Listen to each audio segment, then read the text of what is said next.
Olá pessoal, tudo bem? Na aula de hoje vamos falar um pouquinho sobre cálculo de área. Como vocês vão perceber, o cálculo de área está intimamente ligado com o conceito de integral. Por quê? Na realidade, uma das interpretações geométricas para a integral, no caso a integral definida, vai ser exatamente a área sobre a curva de uma função. Na aula de hoje também a gente vai conseguir formalmente relacionar dois conceitos muito importantes, que é o da derivada com a integral. E, para começar, eu quero apresentar uns problemas bem simples. Vamos lá. Imagine o seguinte, imagine que você tenha uma função constante. Vamos começar de um caso simples, né? Eu quero calcular a área sobre essa curva no intervalo de A até B, né? Então, é muito fácil, né? Porque se você olha aqui, a área dessa região aqui é uma região retangular.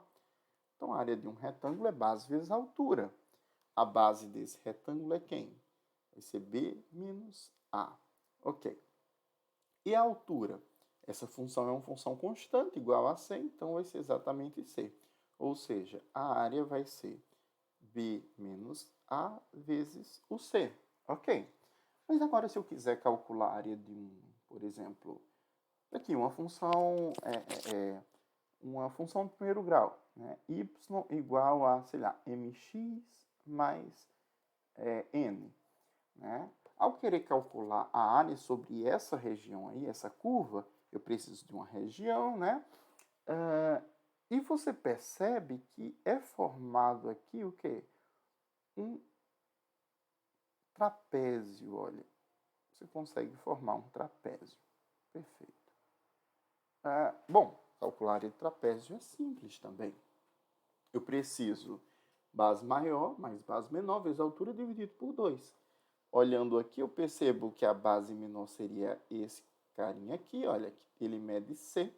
A base maior seria esse outro carinha aqui que mede D. Essa medida seria a altura, né? No caso, o trapézio ele tá virado aí. Então, você teria B menos A, ou seja, a área desse segundo caso seria base maior mais base menor vezes a altura, que no caso seria B menos A, dividido por 2. Ok? Então, a gente dessa forma consegue calcular essa região. Mas, se nos fosse dado, por exemplo, uma parábola, como é que eu calcularia a área sobre essa curva aqui? Seria uma situação mais complicada, não é? Olha, eu teria que calcular essa região aqui, mas como é que a gente poderia fazer isso? A gente tem ferramentas para resolver esse problema? Ainda não. Então, para começar, eu quero apresentar um caso bem interessante chamado método de exaustão. Esse método é um método clássico, né? Já tem mais de 2000 anos e ele simplesmente pode ser reduzido à seguinte situação. Você sabe que para calcular a área de um círculo, né, vai ser πr ao quadrado, né? Então preciso saber do meu raio. Mas uma outra maneira de calcular aproximadamente a área desse círculo é fazendo o seguinte: escrevendo polígonos dentro desse círculo. Por exemplo, se eu escrever um quadrado aqui dentro, olha o que vai acontecer. Eu sei que a área desse quadrado ela vai ser menor do que a do círculo, né? Mas, dependendo da situação, pode ser uma aproximação interessante. E no lugar de um quadrado eu colocar um pentágono. Vou tentar desenhar aqui um pentágono. Você percebe, ao desenhar um pentágono inscrito, um pentágono regular, né? Inscrito nesse círculo, que a área dele já vai ser mais próxima à área do círculo do que a de um quadrado, né? A área dele, a gente pode usar um pouquinho de geometria, a gente consegue calcular a área do pentágono. Mas se eu quiser, por exemplo, colocar um hexágono, olha o que vai acontecer. O erro, ou a distância entre a área do polígono regular e do círculo, ela vai diminuindo, né? À medida que eu vou aumentando a quantidade de lados. Se eu coloco 10 lados, por exemplo, o erro vai ser muito pequeno. Se eu coloco 20 lados, às vezes, a gente pode até nem perceber essa diferença. Mas se você olhar direitinho, pronto, eu desenhei dentro do círculo, inscrito no círculo, uma figura de 20 lados, né? Olha, se você olhar bem atento, você vê as bordas aqui. Ele tem os lados, né? Então, o erro seria muito pequeno. Então, se eu conseguir um polígono regular com quantidade de lados que tende a infinito, que é inscrito dentro desse círculo, então a área desse polígono vai coincidir exatamente com a área do círculo, tá bom? Então, essa é a ideia do método de exaustão. A gente vai aproximando aumentando a quantidade dos lados, né, de um polígono para chegar à área do círculo, ok? Ok, então vai ser basicamente essa ideia que a gente vai utilizar aqui para calcular áreas sobre a curva de funções, por exemplo. Imagina que você tem essa função. Você queira calcular a área dessa função, né, a área sobre a curva dessa função. Uma maneira interessante seria, sei lá, vou dividir aqui em 2 pedacinhos, né? Eu faço o seguinte, eu monto retângulos, sempre começando no início para esse exemplo. Eu comecei aqui, olha. Então, o que aconteceu? A área desses retângulos, e você sabe como calcular a área de retângulo, né? Ela vai ser relativamente próxima à área da curva, né? E aqui só tem 2 retângulos. E se no lugar de 2 eu colocar 4 retângulos? Vamos ver o que acontece. Eu divido esse pedacinho em 4 partições. Mais ou menos aqui, né? Então, a gente consegue ter, olha aqui, ó, a gente consegue ter uma precisão relativamente maior.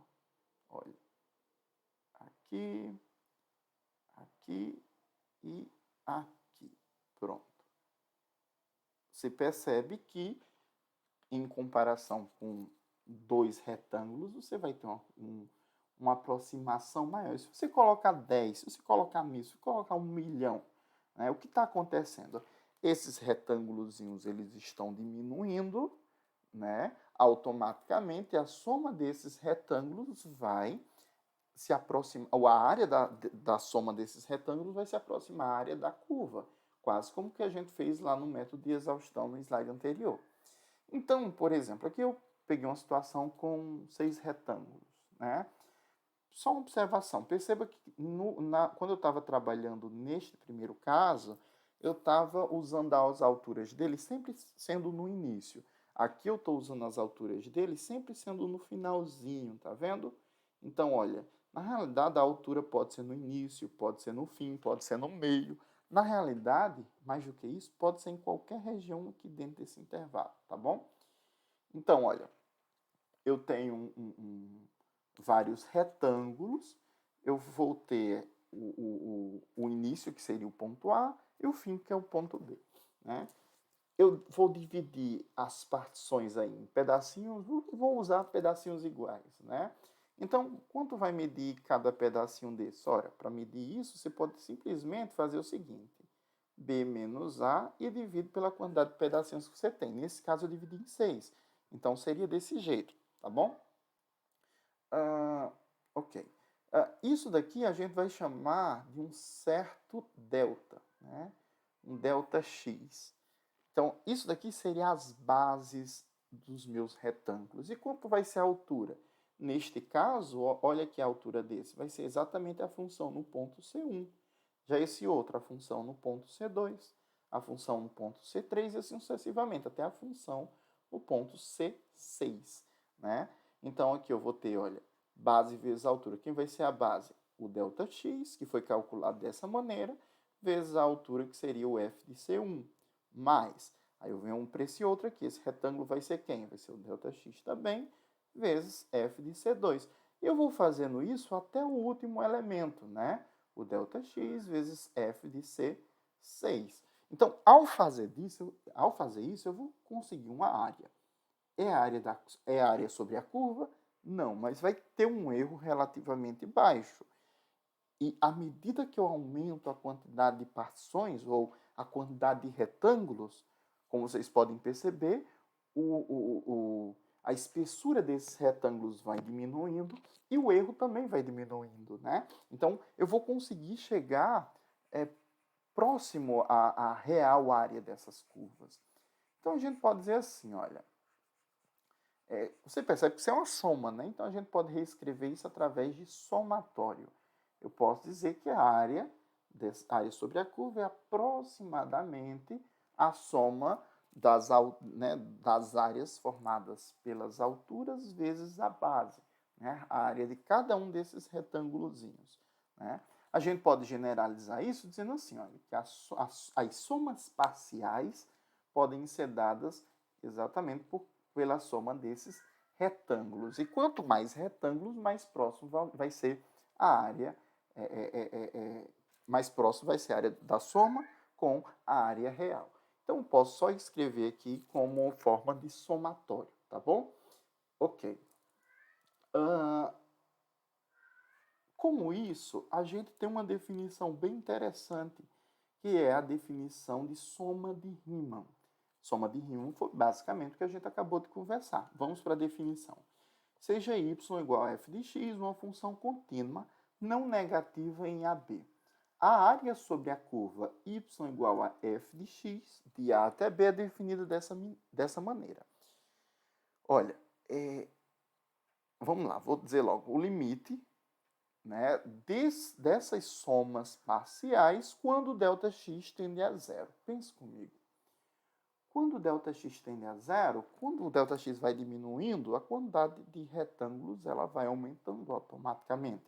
Então, existe uma relação muito próxima entre a quantidade de retângulos e o meu ΔX. Não é isso? Quanto menor o meu ΔX, mais retângulos a gente vai ter. Mais retângulos mais finos, não é? Essa definição diz que a área sobre a curva ela é calculada. Isso aqui não é uma aproximação. Isso aqui, olha, quando o ΔX ele tender a zero, você vai ter exatamente a área sobre a curva, né? No qual esse I ele vai variar de 1 até N, né? Os pontos que você vai dividir a sua área sobre a curva, tá bom? Ok. Então, sabendo disso, a gente tem agora uma definição interessante para o que vamos chamar de integral definida. Até então, a gente viu as integrais indefinidas. Então, o que seria a integral definida? Seja f uma função definida nesse intervalo AB e seja p uma partição qualquer de AB. A integral definida de f de A até B é denotada da seguinte maneira. Olha, você tem a integral de A até B de f de x dx. E o que vai ser esse símbolo aqui? Olha, isso aqui é exatamente as somas parciais, né? O limite desse somatório que vai de i igual a 1 até n, de f de ci vezes ΔXi, quando esses deltas eles tenderem a zero, né? Desde que, logicamente, isso aqui exista, né? E convirja e vá para um determinado valor, tá bom? Ok. Então, essa daqui é o que a gente vai chamar de integral definida. Uma observação interessante é que esses carinhas aqui, A e B, se você olhar aqui na figura anterior, deixa eu voltar aqui, pronto, olha, é o que a gente chama dos intervalos que a gente está trabalhando, né? No qual A é o intervalo inferior e B é o superior. Então, se eu quero calcular essa área verde, eu precisaria simplesmente calcular a integral de A até B de f de x dx. Só uma observação, eu poderia chamar também, sei lá, uma integral de f de t dt. Opa, dt. Daria certo da mesma forma, não importa qual variável a gente está utilizando, x, t, y, tá bom? Ok. Então, vamos para uma interpretação geométrica disso que eu estou falando, né? Ou uma interpretação geométrica da integral definida. Aqui, olha. Como eu falei, vai ser essa área aqui, de A até B, ó, integral, o intervalo inferior vai ser A, o intervalo superior é B, a minha função é f, vou chamar f de x dx, né? Essa vai ser a área. Está na parte de cima, né? Olha, ela é positiva aqui, olha. Por quê? Porque os f's de x são positivos. Se você tiver uma função na parte de baixo, né? Nesse segundo caso, você teria a integral de c até d de uma g de x dx, olha, que é uma função g. Essa primeira função f, essa integral aqui, ela resultaria numa coisa positiva, ou seja, maior que zero. Nesse segundo caso, você tem, olha, uma região que está abaixo do eixo x. Então, isso daqui é menor do que zero. Então, é importante que a gente saiba disso. Porque, por exemplo, se eu for calcular uma... Vou pegar um caso bem simples aqui, olha. Vou pegar a função seno. Aqui até aqui. Pronto. De 0 até 2π. Se eu quero calcular a integral de 0 até 2π da minha função seno de x dx, o que vai acontecer aqui? Olha, esse aqui é o gráfico da função seno, né? Você vai ter uma região positiva e vai ter uma região negativa. Então, se eu fizer esse cálculo da forma que está aí, a área, ou melhor, o resultado dessas somas vai dar exatamente igual a zero. Por quê? Porque essa parte aqui é toda positiva, essa aqui é toda negativa, elas têm mesma área, né? Então, o resultado vai ser zero. É importante que a gente saiba disso daí. Então, eu quero agora apresentar algumas definições importantes para o que a gente vai fazer. Primeira coisa, se A for maior do que B, então a integral de A até B de f de x dx vai ser menos a integral de B até A de f de x dx. Para o senhor não entender, olha, integral de A até B de f de x. Se eu dx, né? Eu sempre tenho que colocar esse dx, a gente já viu na aula anterior, né? Para indicar que eu estou derivando, que eu estou integrando em relação a x. Olha o que acontece. Essa integral, ela vai ser menos a integral de b, olha que o intervalo ele mudou, não foi? O que era b passou a ser a. F de x dx. Então, essa é a primeira propriedade e ela é bem interessante e às vezes necessária. Uma outra propriedade interessante também é a seguinte. Se A for igual a B e o f da existe, então a integral de A até A de f de x dx é igual a zero. E faz muito sentido, né? O cálculo de área num ponto vai ser igual a zero. Tenho aqui a minha curva, né? Aqui é o A, aqui até é o B. E se eu quero calcular essa área, olha, nesse tracinho aqui, nesse localzinho, a área desse bichinho vai ser zero. Por quê? Porque as partições, a gente estava vendo partições até agora, né? Olha, os retângulozinhos aqui, eles tendem a zero. Então, a espessura desse retângulozinho vai ser zero. Então, zero vezes a altura vai dar zero, tá bom? Então, se você tiver uma integral definida dela em A até A, por exemplo, e o f de A existe, então essa derivada, essa integral aí vai ser igual a zero, ok? Tem uma outra proposição interessante, eu não vou demonstrar aqui, mas ela é bem simples. Não sei se vocês lembram, a gente já falou isso na aula anterior, em aulas anteriores, né? Que a constante ela pode sair. No caso das integrais definidas, também isso é verdade. Se f é integrável em AB e k é um número real arbitrário, pode ser qualquer um, então k vezes f também é integrável nesse intervalo, e mais do que isso. A integral de a até b de k vezes f de x dx, olha, o k ele sai, o k ele vem para cá. Então, vai ser a mesma coisa de k vezes a integral de a até b de f de x dx. E uma última propriedade bem útil, interessante, é o seguinte. Se fg é integrável em AB, então a soma dessas duas funções também é integrável em AB. E mais do que isso, né? Você pode abrir nessa soma. Então, a integral de A até B de f de x mais g de x dx é a mesma coisa da integral de A até B de f de x dx, mas a integral de A até B de g de x dx. A soma das integrais é a integral da soma. Ok? Bom, eu disse que era a última, mas na realidade a última é essa, né? Agora, olha, se você tiver o A menor do que o C, isso aqui são números, né? A menor que C e menor que B. Se isso aqui a gente está falando de um intervalo, né? Você tem um intervalo A, você tem um intervalo B, e o C está por aqui. Né? O C aqui está no meio, mas ele poderia estar, por exemplo, aqui. Né? Então, e a minha função também foi integrável de A até C.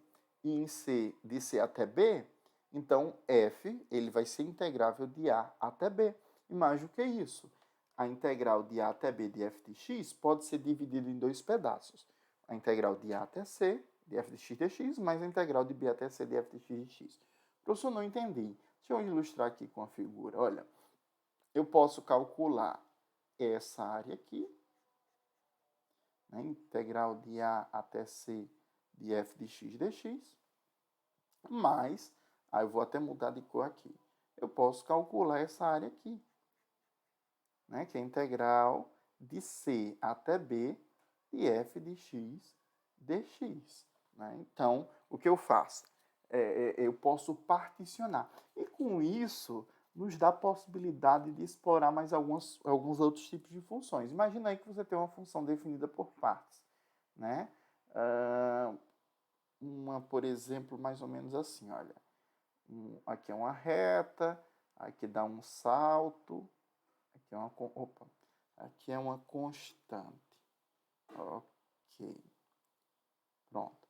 Eu quero calcular a área, por exemplo, aqui, pronto, vou pegar aqui um intervalo A até um B. E aqui seria o C, né? Eu quero calcular a área dessa integral. Como é que eu poderia fazer? Bom, eu precisaria particionar. Primeiro particionaria esse pedacinho aqui, porque eu sei que ela é integrável nesse intervalo.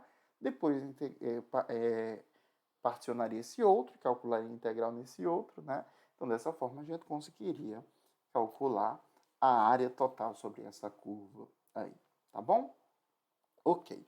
Então, feito isso, a gente apresenta o teorema fundamental do cálculo, que é o que vai unir a derivação com a integração, né? E como é que a gente pode defini-lo? Da seguinte maneira.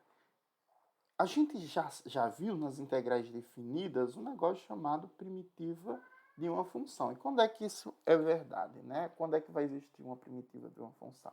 A gente vai ver que ela vai existir quando a função for contínua no intervalo AB, né? E quando isso for verdade, vai ser possível a gente calcular a área sobre a curva nesse intervalo AB da minha função f de x. E como é que a gente calcula a área sobre a curva? Através desse símbolozinho, né? A integral de A até B de f de t dt. Né? Que se aqui fosse x, não teria nenhum problema, tá bom? Ok. Então, com isso, a gente vai conseguir obter de maneira prática uma maneira de resolver problemas que envolvam cálculo de integrais definidas. Então, pense o seguinte. Tomando essa integral definida, integral de A até B de f de t dt, a gente vai precisar fixar um limite inferior, que no caso vai ser A, e o limite superior a gente vai deixar variável, vou chamar, por exemplo, do x. Então, o valor da nossa integral ele vai depender desse limite superior, porque ele vai estar variando, logicamente, entre A e até B. Né? E com isso a gente, olha, lembra que eu falei, eu vou definir uma função auxiliar, né, que o limite inferior é fixo, mas aqui em cima ele vai estar variando. Né? Então, você vai ter a integral de A até x de f de t dt. Deixa eu ilustrar aqui com a figura. Olha, nesse caso aqui, seria g, quem seria o g de x? Deixa eu só reescrever aqui. Integral de A até X, de F de T, dt, no qual o X vai poder assumir valores entre A e B, né? Então, se, por exemplo, se aqui eu tiver o valor A, se X for igual a A, isso aqui eu teria o G de A, não é? Então, a gente cairia nessa situação, né? Ele calcular o valorzinho só nesse cantinho aqui. Isso aqui seria quanto? Seria zero. A gente já viu que a integral de A até A, de uma determinada função, vai ser igual a zero. Né? Aí pronto, olha, tá aqui o x, né? O x ele pode percorrer qualquer valor nesse intervalo aqui, de A até B. E olha o que acontece. Se eu calcular o g de B, eu tenho exatamente a integral de A até B, de f de t dt, que é quem? É exatamente a área sob a curva. Pronto, então a gente já sabe disso. Com isso, a gente vai conseguir resolver o nosso teorema, a nossa proposição, que diz o seguinte: seja f uma função contínua no intervalo fechado a b, então essa função g, que vai de A até B aos reais, que é definida desta maneira, tem derivada em todos os pontos x que pertencem a esse intervalo e pode ser dada como g' de x igual a f de x, ou seja, a derivada da função g de x, que é a integral de A até b de ft dt, vai ser exatamente f de x. É como se essa derivada destruísse, vamos dizer assim, a integral, né? E como é que eu consigo demonstrar esse negócio aí? Por definição, deixa eu até escrever assim, eu sei que o g de x é igual a integral de A até x de f de t dt. Pronto, por definição, a gente sabe o seguinte, a gente sabe que a derivada de x é o limite, né, quando de g de x mais delta x menos g de x dividido por delta x, quando delta x tende a zero. Ok. Aí pronto, vamos botar aqui do lado, quem é a minha g de x? Minha g de x é esse carinha aqui, eu já tenho. Quem é a minha g de x mais delta x? Que é esse carinha aqui, né? Isso aqui vai ser a integral de A até x mais delta x com f de t dt. Ok. Então, a minha g de x mais delta x menos a minha g de x vai resultar em quem? Olha, eu estou fazendo esse carinha aqui que está no numerador desse limite, né? Eu vou ter a integral de A até x mais delta x de f de t dt, mais a integral de A, mais não, menos, né? Menos a integral de A até x de f de t dt. Quase não cabia. Ok. Aí a gente pode lembrar de algumas propriedades que já foram conversadas. Por exemplo, eu posso dizer assim, que como a minha função é contínua nesse intervalo de x até delta x, então a integral de A até x mais delta x de f de t dt pode ser escrita como a integral de A até x f de t dt mais a integral de x até x mais delta x de f de t dt. Ok. Se isso é verdade, então substituindo nessa expressão aqui, eu vou ter que o meu, deixa eu botar aqui, o meu g de x mais delta x menos g de x, ele pode ser reescrito como a integral de A até x de f de x, f de t, desculpa, f de t dt, né? Mais a integral de x até x mais delta x de f de t dt, menos a integral de A até x de f de t dt. E com isso, eu consigo cortar essas bordas, né? Esse se anula com esse.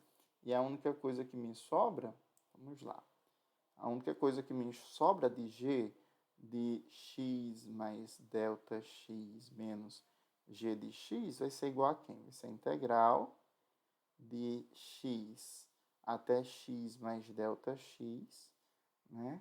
De f de t dt. Tá bom? Ok. Então, sabendo disso, olha, vamos colocar aqui. Deixa eu só particionar porque é muita informação. Como f é contínua em um intervalo x e delta x, a gente pode fazer o seguinte. Vai vou até usar esse símbolozinho.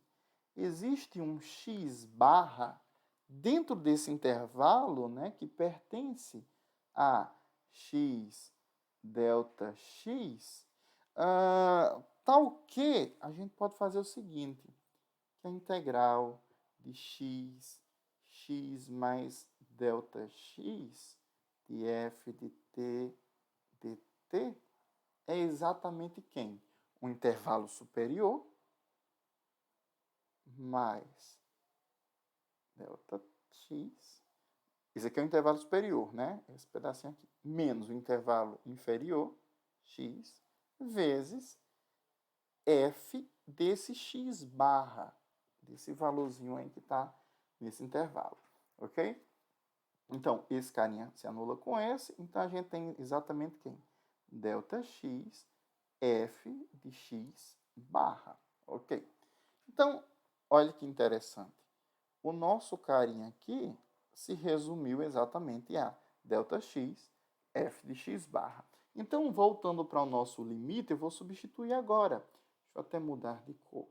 A gente vai ter que, portanto, o limite de g de x mais delta x menos g de x, ele pode ser dado como delta x f de x barra dividido por delta x, quando delta x ele tende a zero. Ok? Então, esse corta com esse, e a única coisa que sobra vai ser o f do x barra. Né? Então, deixa eu deixar só mais organizado assim. Vou fazer assim, dizer que o g' de x ele se resumiu ao limite de f de x barra quando delta x tende a zero. Vamos pensar um pouquinho. Esse x, ele pertence ao intervalo de x e delta x, né? Ok. Quando ele tende a zero, quando o delta x ele tende a zero, o meu x, esse meu delta x, ele tende ao valor de x. Então, a gente pode dizer o seguinte, que isso vai ser exatamente igual a quem? Ao limite do meu delta x tendendo ao x, né, da minha função f de x barra. Isso sendo verdade, a minha função é contínua, pelo fato dela ser contínua, me garante que isso aqui vai ser exatamente igual ao f de x. Então, qual a conclusão que a gente tem? Portanto, o meu g' de x é exatamente igual ao f de x. Certo. Mas o que isso quer dizer? Esse teorema é interessante porque ele diz o seguinte, que toda função que é contínua no intervalo é integrável nesse intervalo. Tá certo? Então, essa é a primeira parte do teorema fundamental do cálculo, né, que a gente consegue... olha que interessante. Se eu tenho uma integral, eu derivando ela, eu tenho exatamente a primitiva. O segundo caso aqui, olha. Se f é contínua sobre AB e se fona é primitiva de f neste intervalo, então a integral de a até b de f de t dt pode ser dada exatamente como o f de b menos f de a, ou seja, a primitiva aplicada no intervalo superior menos a primitiva aplicada no intervalo inferior. Então, como é que a gente pode garantir isso? Olha, vamos lá. Como a minha efona, ou melhor, como meu finho é contínua no intervalo AB, a gente pode dizer o seguinte: temos que a g de x ela pode ser dada como integral de a até x de f de t dt. Não é isso? Ok. Uma coisa que eu sei é que a efona é primitiva da minha função também, né? E a g de x, a gente chegou aqui a uma conclusão que é uma primitiva. Eu não sei se vocês lembram, mas uma coisa que diferenciava uma primitiva da outra era o quê? Era uma constante. Então, eu posso dizer assim, seja efona uma primitiva de f,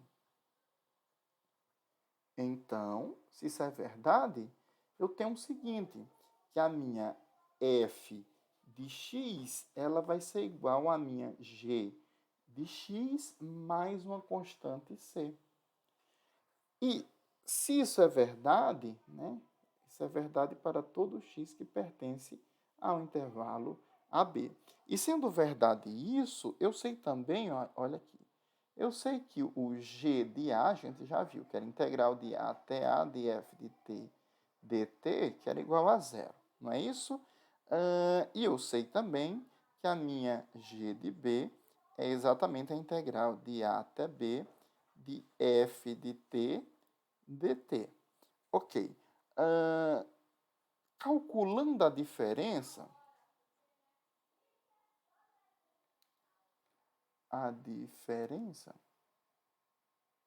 temos que, seguinte, f de b menos f de a vai ser igual a integral, olha aqui, olha, o g de b mais uma constante c, né? E aqui seria g de a mais uma constante c. Esse c vai embora com esse c, eu sei que isso aqui é igual a zero, e eu sei que esse g de b é quem? É exatamente a integral de a até b de f de t dt. Ou seja, eu concluo, portanto, que a integral de... Deixa eu botar até aqui em cima.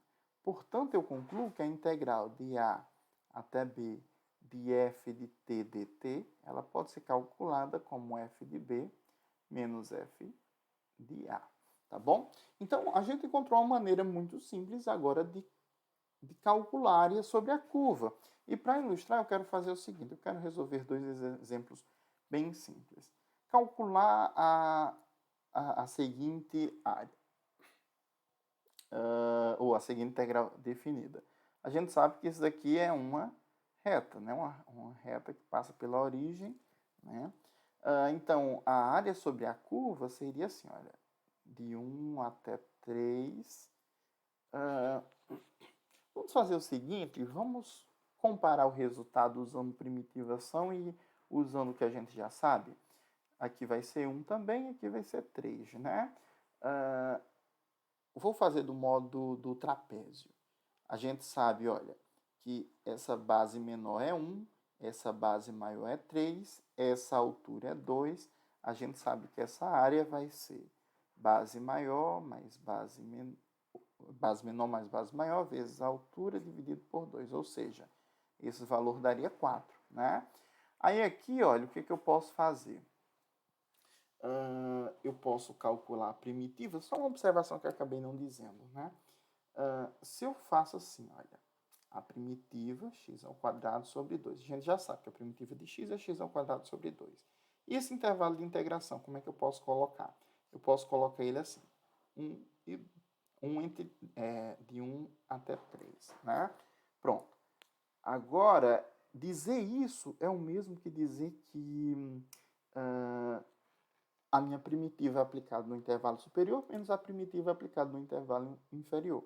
Então, vai ser 3 ao quadrado dividido por 2 menos 1 ao quadrado dividido por 2. Né? Então, seria 9 dividido por 2 menos 1 dividido por 2. Ou seja, 8 dividido por 2, que é igual a 4. Foi exatamente o valor que a gente tinha encontrado neste caso aqui, tá bom? Então, olha uma figura para ilustrar um pouquinho isso que eu estou falando, né? Olha, a área que a gente está calculando foi exatamente esse valor aqui, tá ok? Vamos para um outro exemplo. Qual seria a área de 0 até π sobre 2 de cosseno de t dt? Né? Ou seja, seria essa região aqui. Como é que a gente calcula isso? É muito simples. Primeira coisa, encontra a primitiva dessa função, né? A gente sabe que a primitiva do cosseno vai ser o seno de t. Aí eu preciso colocar um intervalo de integração de 0 até π sobre 2. Terminado isso, eu aplico nesse intervalo de integração, ou seja, seno de π sobre 2 menos seno de 0. Quem é seno de π sobre 2? A gente sabe que é 1. Menos 0, isso aqui é igual a 1. Ok? Terminado. Só para finalizar, a gente tem esse último caso aqui, né? Calculo o limite da integral definida. Né? O gráfico dessa integral é um gráfico bem esquisito, né? E eu quero calcular de 0 até 1, ou seja, eu quero calcular essa área aqui. Como é que a gente vai fazer isso? Bom, antes de qualquer coisa, a gente precisa encontrar a primitiva dela, né? E com isso a gente vai utilizar as técnicas de primitivação que a gente já entendeu, que a gente já aprendeu. Uma das que a gente aprendeu no vídeo anterior foi a substituição, né? Então, se eu fizer assim, olha, u é igual a x ao quadrado mais 1, então o meu du vai ser igual a 2x dx. Aí você olha para essa expressão e vê que não existe o 2, né? Mas eu posso fazer assim, olha, 1 sobre 2, boto o 2 aqui. Olha, surgiu 2x dx, como tem nesse caso aqui. Então, como é que eu posso fazer agora? Eu faço 1 meio da integral de 0 até 1 de... Opa, a gente está trabalhando com a indefinida, né? Então, deixa eu fazer aqui no cantinho. A integral de 2x sobre x ao quadrado mais 1, aqui tem 1 sobre 2, dx, é a mesma coisa de 1 meio da integral de du dividido por u, né? Porque x ao quadrado mais 1 é igual a u. Ok, quem é essa integral? Isso aqui é o ln, né? Então, ficou 1 meio do ln do módulo de u, né? Teria uma constante k, mas uma constante c. Mas como a gente está trabalhando com integral definida, a gente não precisa colocar ela porque ela se anula, como a gente mostrou na demonstração, né? Então, olha, quem seria isso? Seria 1 meio do ln do módulo de x ao quadrado mais 1, né? Como x ao quadrado mais 1 sempre é positivo, então não tem problema você fazer isso. Ok, então isso aqui seria quem? 1 meio do ln de x ao quadrado mais 1, aplicado no intervalo de 0 até 1. Ok, vamos aplicar aqui o valor, fica 1 meio do ln do intervalo superior, 1 ao quadrado mais 1, menos 1 meio do ln do intervalo inferior, ou seja, 0 ao quadrado mais 1, certo? Ok. A gente sabe que o ln de 1 é igual a 0, então isso aqui dá 0, e o resultado vai ser exatamente 1 meio do ln de 2, tá bom? Pessoal, peço desculpa, a aula ficou um pouquinho extensa, mas qualquer dúvida a gente está à disposição, tá bom? Até a próxima aula. Valeu!